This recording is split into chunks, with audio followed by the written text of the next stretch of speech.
There are days when life does not break you with noise. It breaks you quietly. You wake up. The room is still. The morning looks normal. Nothing dramatic has happened. And yet, something inside you already feels tired. Not the kind of tired that sleep can fix. A deeper kind. The kind that comes from carrying disappointment for too long. From swallowing words you wanted to say. From learning how to smile while something in you slowly hardens in silence. Maybe you know this feeling. Maybe you have done everything right and still lost something you loved. Maybe you stayed patient, stayed kind, stayed faithful to what mattered. And life answered you with distance, rejection, delay, or pain. Maybe you have sat alone at night, asking the question no one hears. Why this? Why now?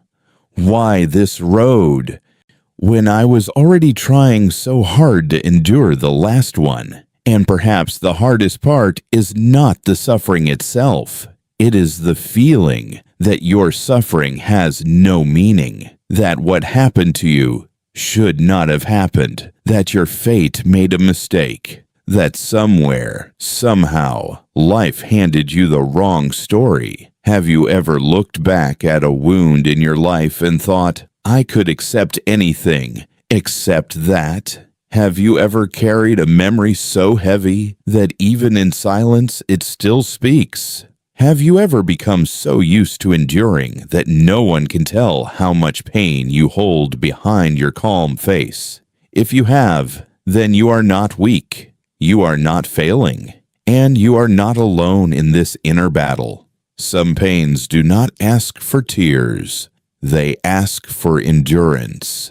Some chapters do not come to destroy you openly, they come disguised as delay. Loss, humiliation, loneliness, or the slow collapse of a hope you once protected with all your heart. And when that happens, the soul does not always cry out. Sometimes it simply grows quiet. Sometimes it sits in the dark and wonders how much more it is expected to carry. This is where a deeper question begins. What if peace does not begin when life becomes softer? What if peace begins when you stop fighting the fact that this, too, is part of your path? Not because pain is pleasant, not because loss is fair, but because there comes a moment when resisting reality wounds you more than reality itself. There is a strength that appears when a person no longer asks life to be different before choosing to stand up again. A quiet strength, a severe kind of grace, the kind born when you stop saying, "This should not have happened," and slowly begin asking, "How do I carry this without losing myself?" That spirit is where our journey begins. Not with easy answers, not with forced positivity, but with a quieter, braver turning of the heart toward what has already been given. And in the next part, we will step closer to that difficult but freeing truth. Sometimes the deepest pain does not come from what happened. It comes from who it came from.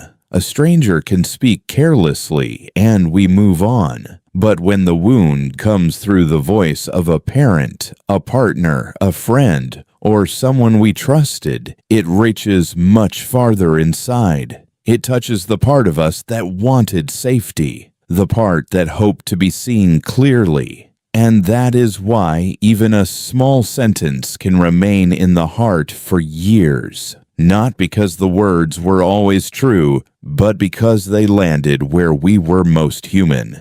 Still, if we look at this slowly, with a steadier mind, something important begins to appear. People do not act only from truth. They act from their fears, their habits, their blindness, their exhaustion, their pride, their unresolved pain.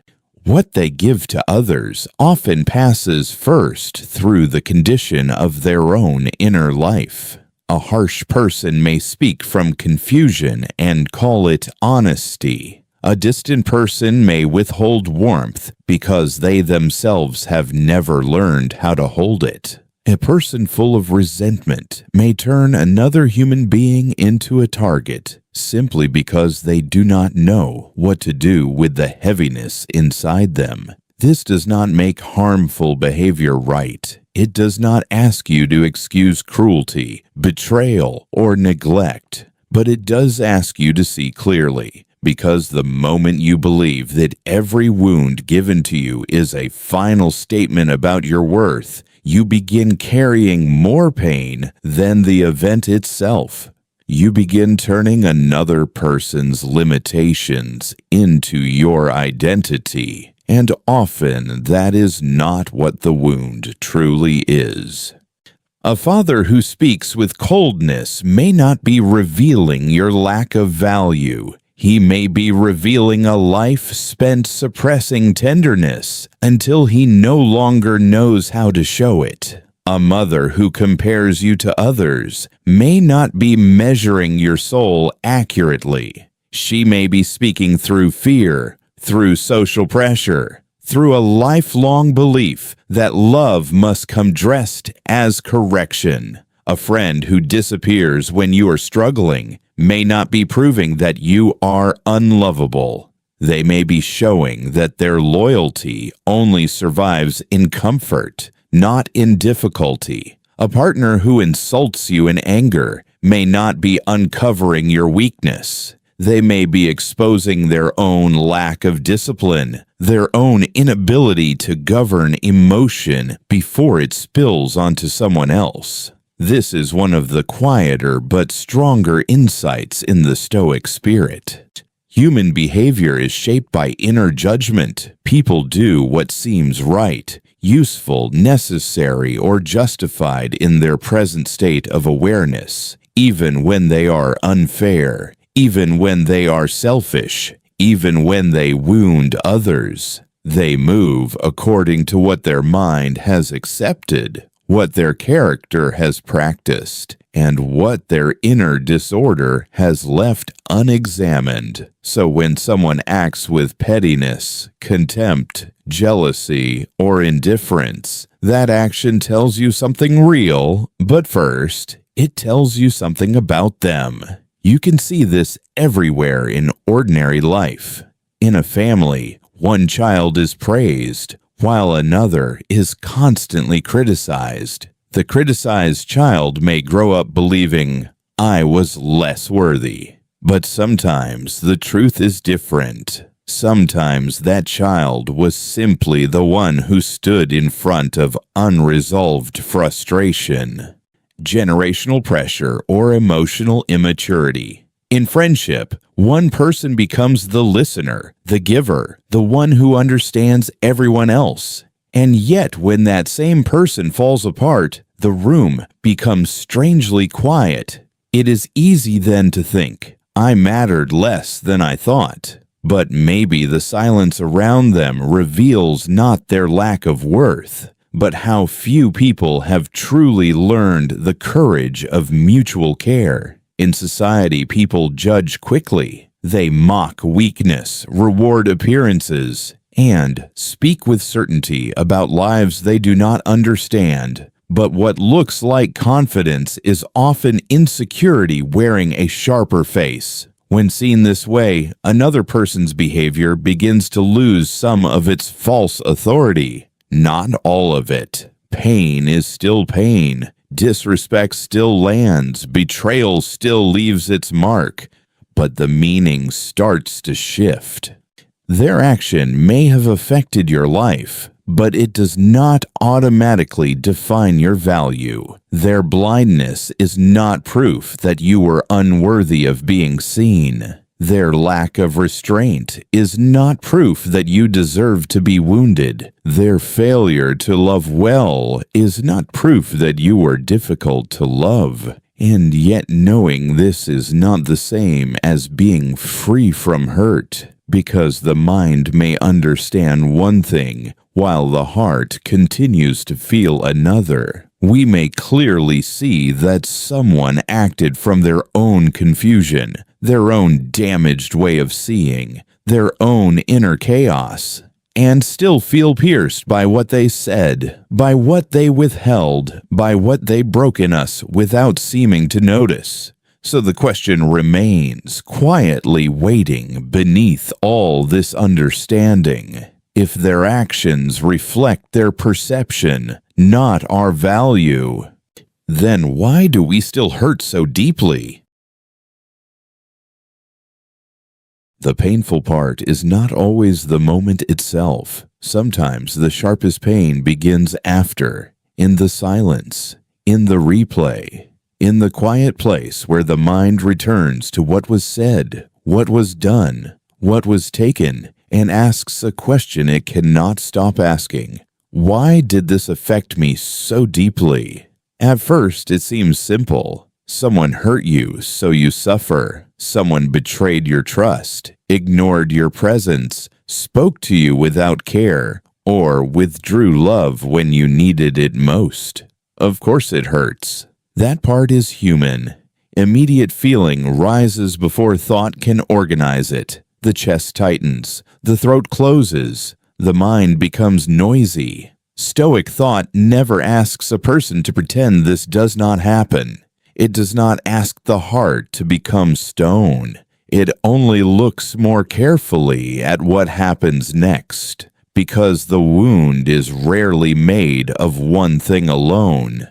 There is the event, but there is also the meaning we wrapped around the event. Very often pain becomes heavier because expectation was living there first. Quiet expectation, hidden expectation, the kind that does not always speak its name. We expect to be treated gently by those we have treated gently. We expect loyalty after loyalty, honesty after honesty, understanding after all the times we tried to understand someone else. And when life does not return what we believed it should return, the heart does not only feel hurt, it feels disoriented, almost insulted by reality, not only because something painful happened, but because something we counted on did not hold. That is why one cruel sentence can feel larger than the sentence itself. It collides with an inner picture we had built. I thought this person knew me. I thought this bond was safe. I thought my sincerity protected me from this. The deeper the unseen expectation, the deeper the fracture when it breaks. And then there is attachment. Not attachment only to people, but to images, to roles, to versions of life we carried in silence. A person may grieve not only because someone left, but because they had become attached to who they were in that person's presence.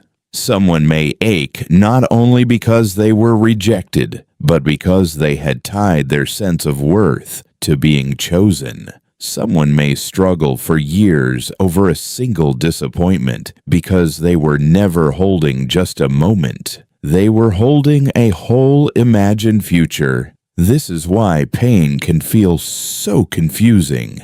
On the surface, it seems to come from one incident, but underneath, many invisible threads are being pulled at once. We lose what happened. We lose what we hoped would happen. We lose the meaning we attach to it. And sometimes, without realizing it, we lose a certain version of ourselves. Another layer is the longing to be recognized. This longing is deeper than pride.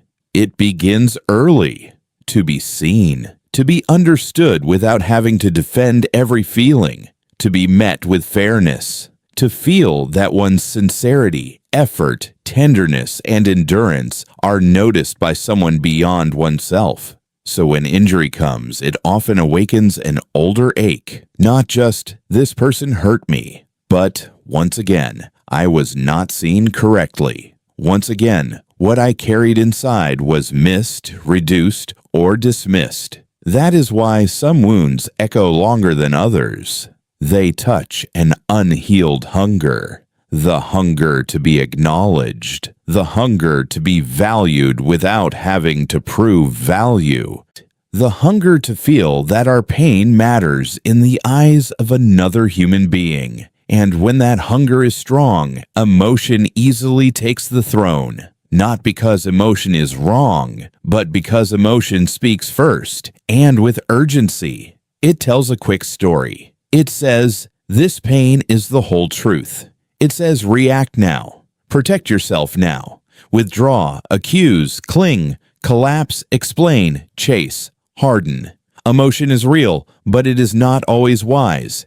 It carries heat, and heat can make every conclusion feel final. The Stoic mind does not deny the heat. It simply refuses to kneel before it. It notices that feeling is natural, but rulership is another matter. A person may feel anger and still not let anger define reality. A person may feel grief and still not hand grief the authority to decide what life means.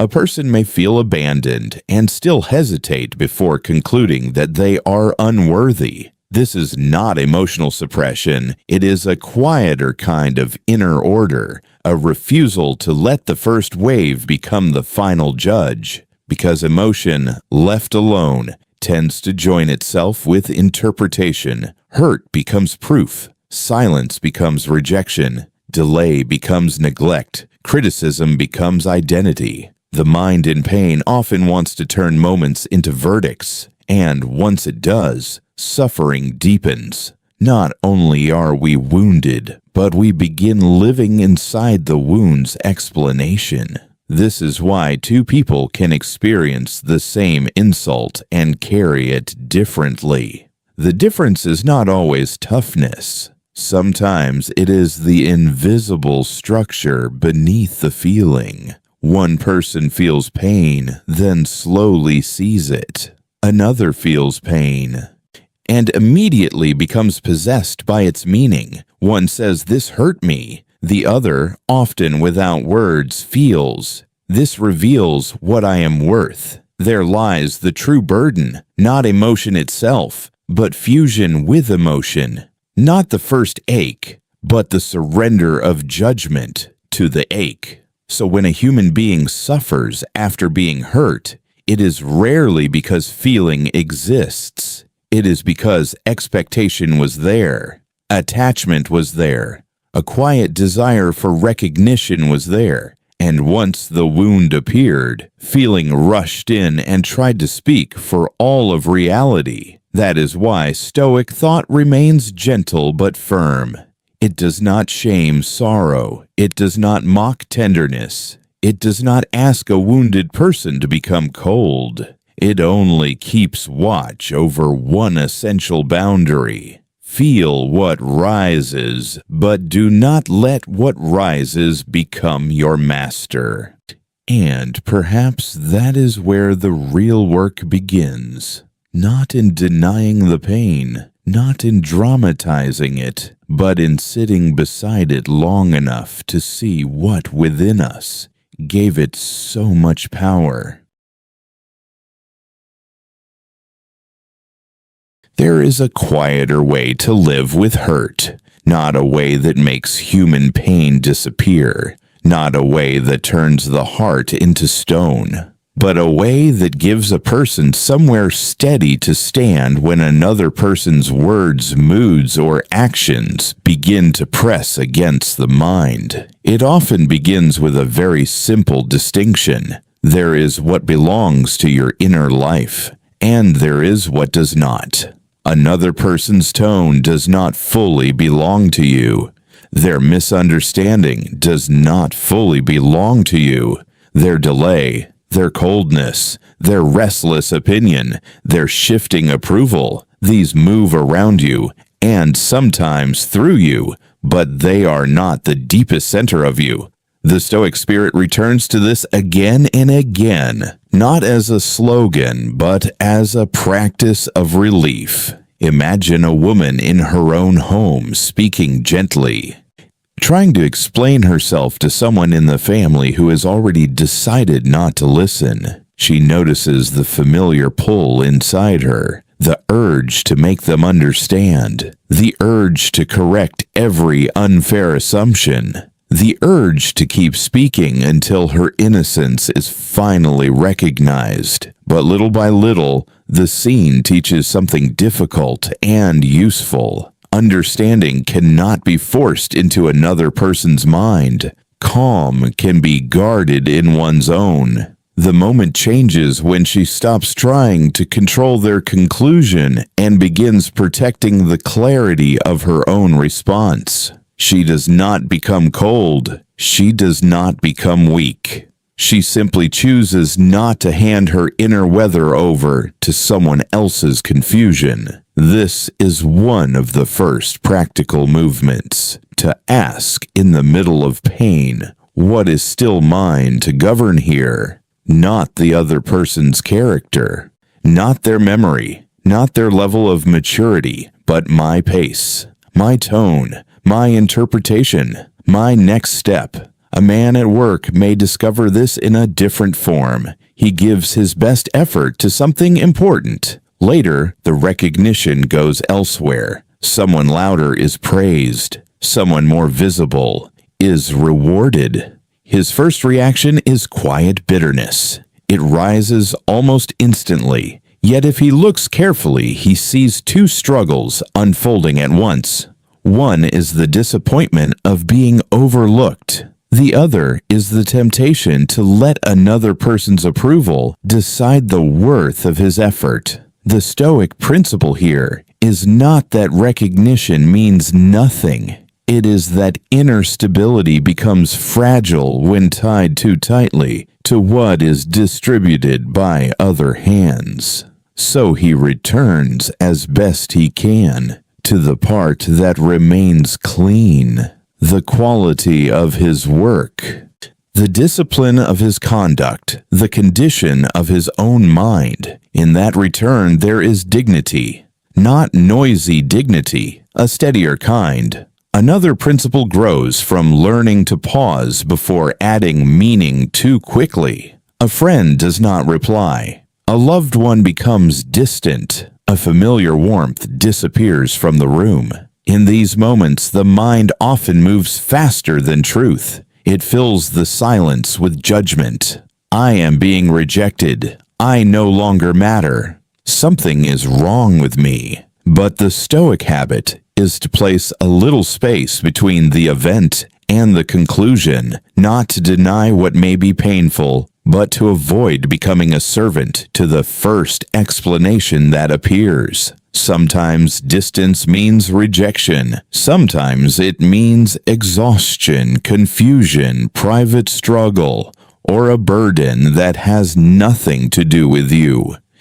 The calmer mind does not rush to make every shadow into a final answer. This restraint matters because interpretation often deepens injury more than the original moment. A careless sentence may sting once. The story repeated around it may wound for days. So the practical work is subtle. To notice when the mind is moving beyond what happened and building an entire identity around it. To come back. To stay close to what is known. To let facts remain facts before turning them into verdicts. There is also the principle of refusing to imitate the disorder that hurt you.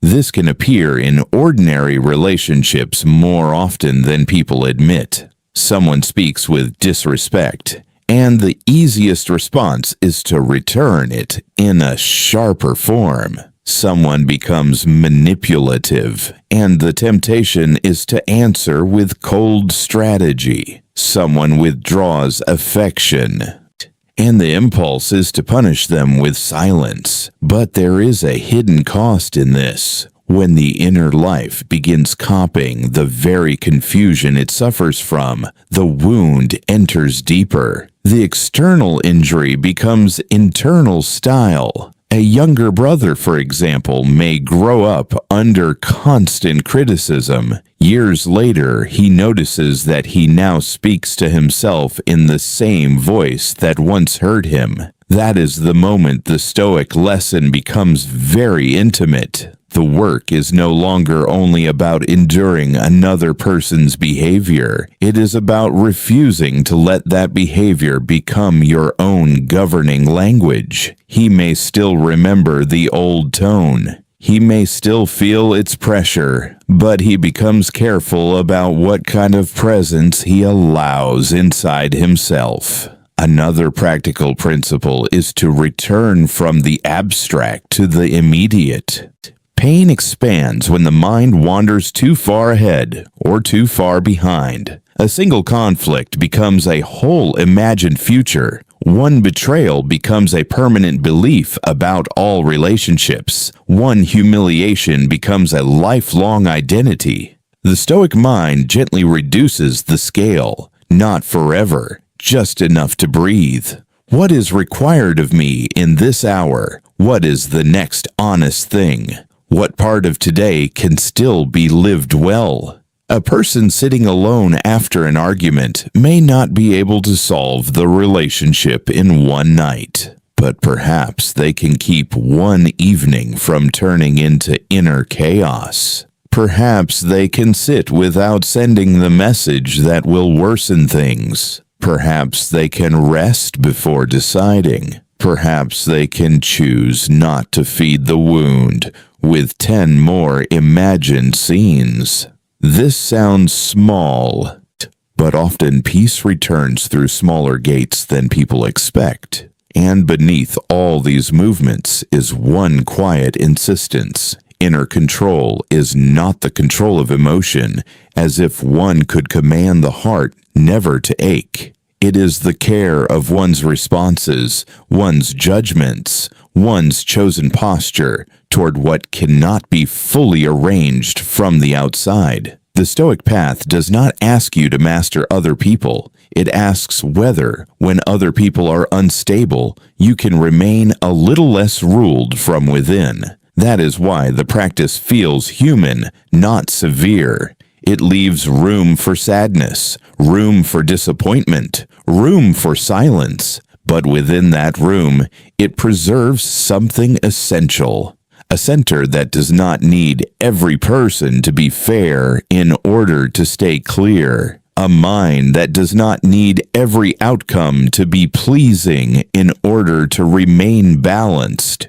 A life that slowly stops reaching outward in desperation and begins standing inward with more simplicity. And after a while, something changes. The hurt may still visit. The memory may still return. But it no longer enters a house with all the doors open. It knocks. It is noticed. And somehow, the air inside remains gentle. There comes a point in life when winning begins to look less impressive, not because effort has no value, not because truth no longer matters, but because many of the battles people carry inside themselves were never going to give them peace, even if they won. This becomes clearer with age, clearer after disappointment, clearer after the long exhaustion of trying to prove, explain, defend, outshine, or be finally understood by those who have already chosen their position. At first, many people believe suffering will end when they finally prevail, when they say the sharper word, when they are recognized as right, when the one who dismissed them is forced to see their worth, when the one who hurt them feels regret, when the world corrects the balance. And for a while, this hope can feel reasonable. The mind says, if justice appears, then surely the heart will rest. But life rarely moves so neatly. Even when a person wins in the eyes of others, something unresolved often remains. The argument may end, yet the nervous system stays tense. The victory may be visible, yet the inner life remains crowded. One may defeat another person in words and still go home carrying the same agitation, the same replay, the same secret dependency on what the other person thinks. So the question slowly changes, not how do I defeat them, but what exactly am I hoping to gain from this victory? Very often, it is not triumph people are truly seeking. It is relief. They do not really want to conquer another human being. They want the pain to stop. They want the disturbance to loosen its grip. They want to no longer feel reduced by someone else's judgment, diminished by someone else's rejection, trapped beneath someone else's version of the story. But because the pain arrived through another person, the mind imagines freedom must also come through another person. If only they admitted it. If only they apologized. If only they came back. If only they lost. If only they saw. Then I would be at peace. Yet peace built on another person's surrender is never stable. It remains tied to conditions outside the self. It asks the world to cooperate before the heart can breathe, and that is too fragile a way to live. Because people do not always understand. They do not always return. They do not always regret what they should regret. They do not always recognize the harm they caused. Some remain defensive until the end. Some remain blind. Some move on lightly from damage they left heavily in others.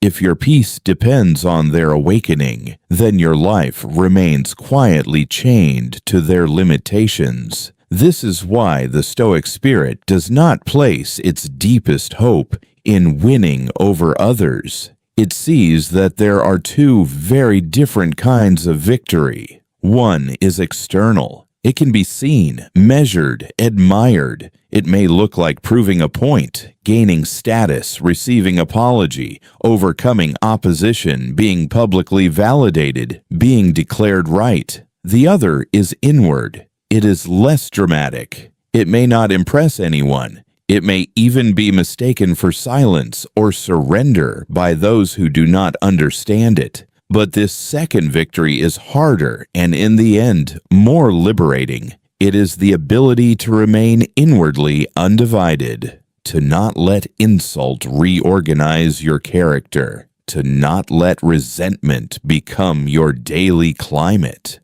to not let another person's chaos become the ruler of your own mind. The first victory says, I stood above them. The second says, I remained myself. And these are not the same. A person can win an argument and lose their composure. They can expose another's fault and still be inwardly consumed by bitterness. They can be praised by many and yet feel no closer to rest. On the other hand, a person may walk away misunderstood, unrecognized, even judged unfairly, and still preserve something more valuable than reputation. They may preserve clarity, proportion, self-command, a certain quiet cleanliness of spirit.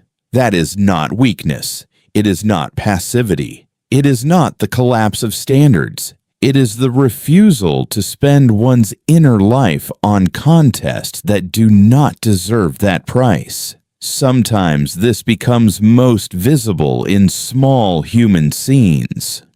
A man is spoken to with contempt in a room full of others. He can answer in the same tone and perhaps gain the short satisfaction of striking back. The room may even admire the force of it. Yet later, alone, he still carries the heat. The moment has entered him. Another man in the same room answers little or not at all, not from fear, but from a private decision that this exchange will not be allowed to occupy his soul. Outwardly, some may think he lost. Inwardly, something very different may have happened. He may have kept the only ground that truly mattered. Or think of a woman who is slowly excluded by people she once trusted. She could dedicate months to decoding every slight, correcting every distortion, defending herself before every silent judgment. And maybe, at the end, a few opinions would change.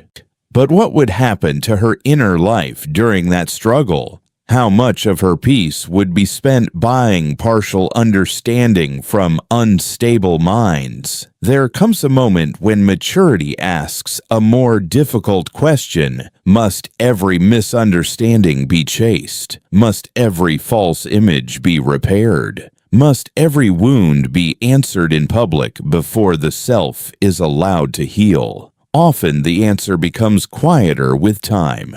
No. Not because truth has no worth, but because the mind has finally learned that not every battle is about truth. Some are about appetite, ego, injury searching for theater, vanity dressed as justice. And once a person sees this, something loosens.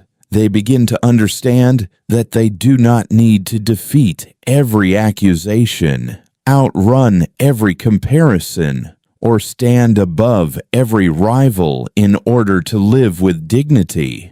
There is immense freedom in that realization. Freedom is not always the power to control events. Often it is the power to stop kneeling before them.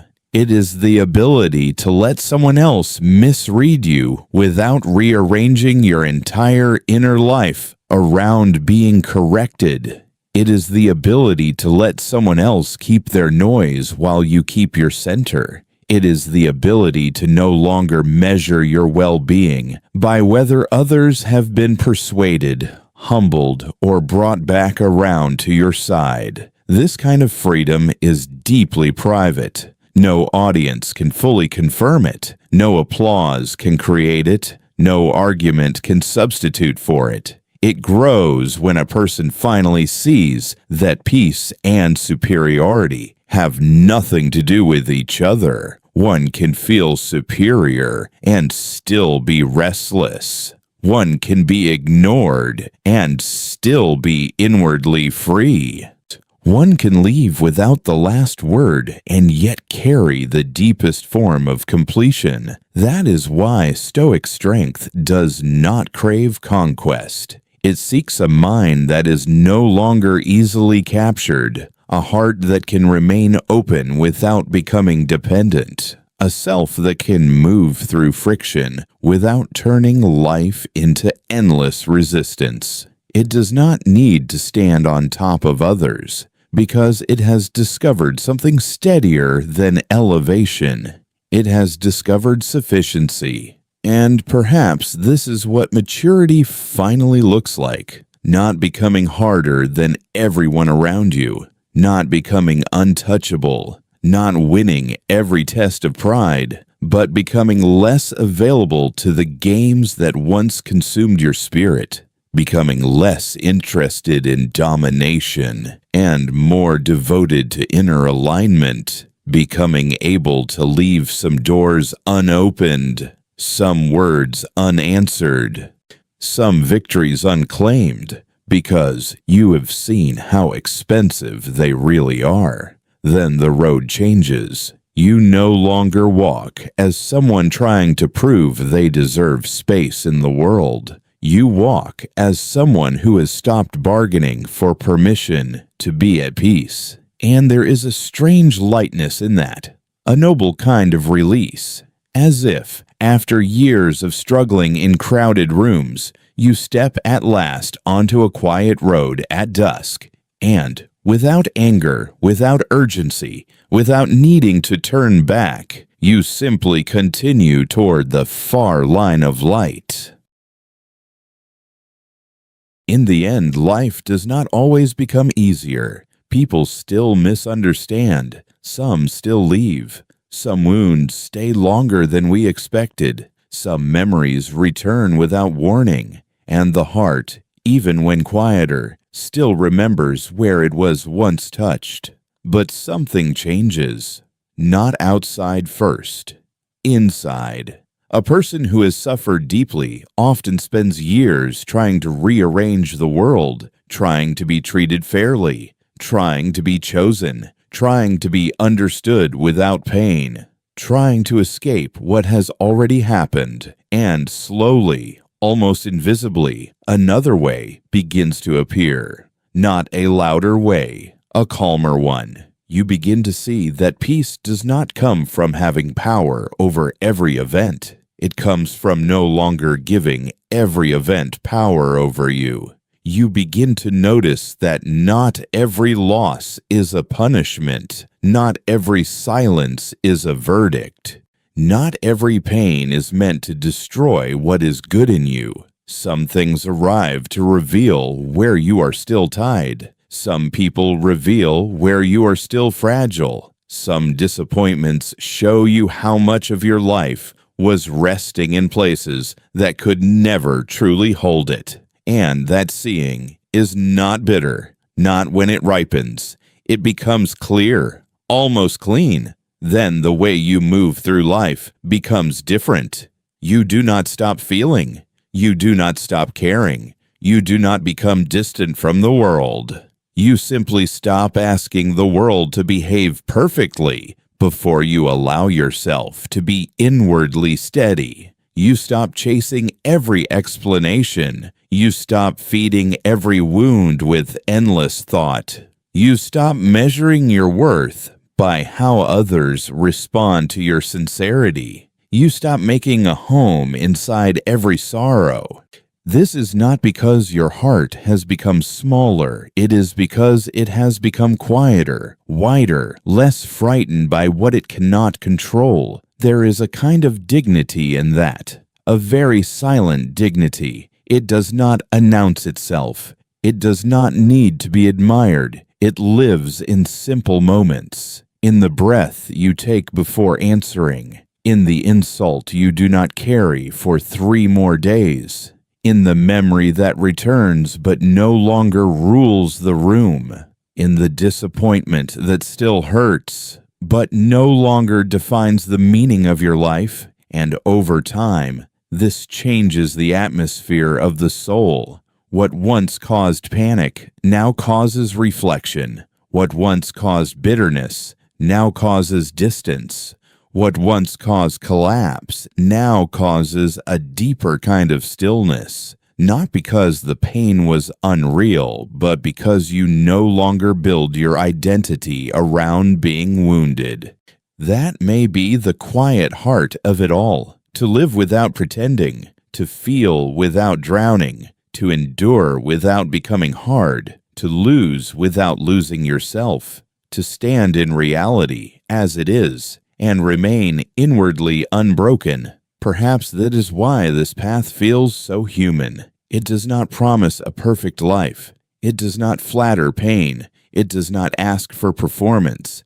It only keeps returning you to one place, to the part of you that can still choose, still see, still remain. Even now, even here. And maybe that is enough. Maybe peace was never going to look dramatic. Maybe it was always going to be this quiet, a mind no longer begging, a heart no longer fighting every shadow, a soul learning, little by little, how to stay beside life without being dragged by every wave. So when the video ends, nothing may appear to change.